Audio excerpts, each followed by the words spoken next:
Assalamualaikum warahmatullahi wabarakatuh. Perkenalkan, nama saya Ahmad Ali Masuda.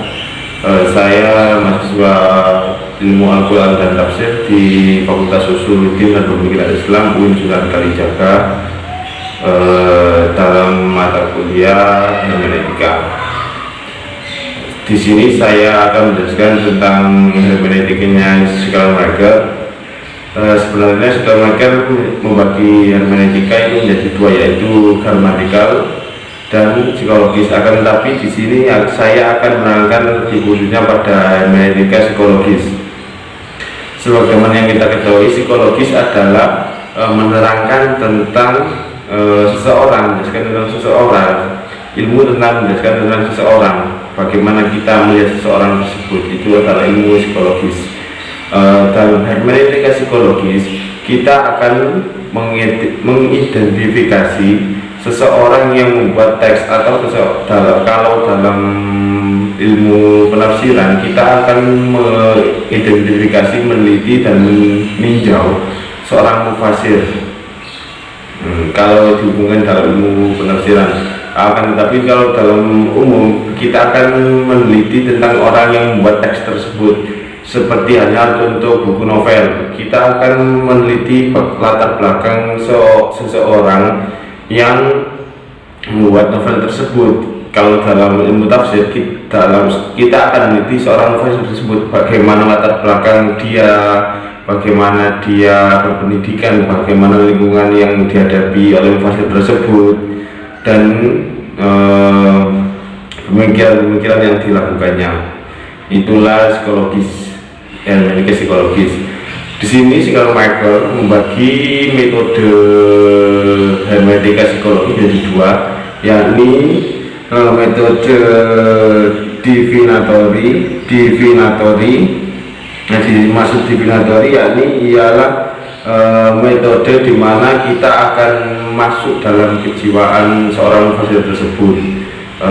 Sebagaimana kita akan merasakan atau menjiwai dari seorang mufasir tersebut.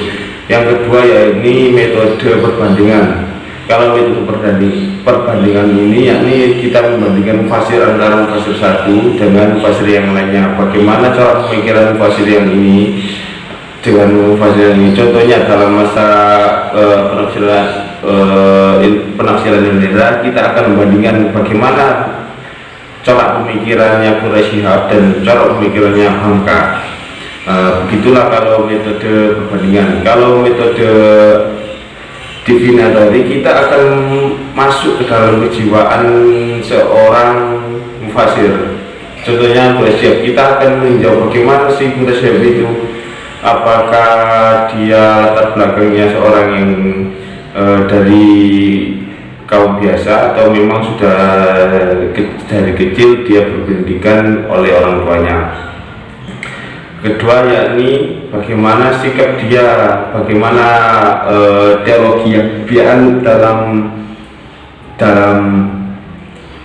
kesehariannya. Soalnya dalam teologi yang dianut juga akan memengaruhi penafsiran yang akan dia lakukan. Oleh sebab itu perlu ditinjau dari segi teologinya, teologi pemikirannya, dan lingkungan yang dihadapi oleh mufasir tersebut.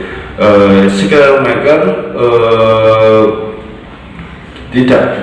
menurut Schleiermacher, kedua metode ini tidak bisa dipisahkan, karena memang untuk melihat setelah kita melihat bagaimana kejiwaan seorang mufasir, kita tentu akan membandingkan dengan mufasir yang lainnya.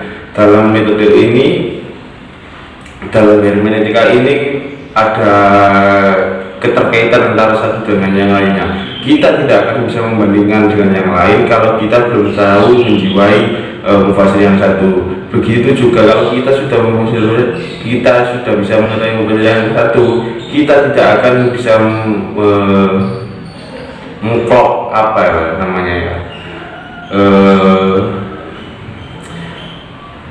meneliti lebih jauh lagi kalau tidak ada yang dibandingkan. Begitulah lebih gampangnya. Mungkin ada lagi, mungkin cuma pendek sih, psikologi hermeneutika psikologis yang dilalui psikologi ya, terutama ini mengkaji tentang seseorang. Pada dasarnya hermeneutika psikologis yaitu mengkaji pemikirannya seseorang, mengkaji latar belakang seseorang, mengkaji kejiwaan, mengkaji teologinya seseorang dalam seseorang yang menulis sebuah karya. Hermeneutika psikologis adalah hermeneutika yang mengkaji kejiwaan, psikologi seseorang dalam membuat karya, dalam karyanya. Ya itu aja, mungkin itu aja, cukup. Wassalamualaikum warahmatullahi wabarakatuh.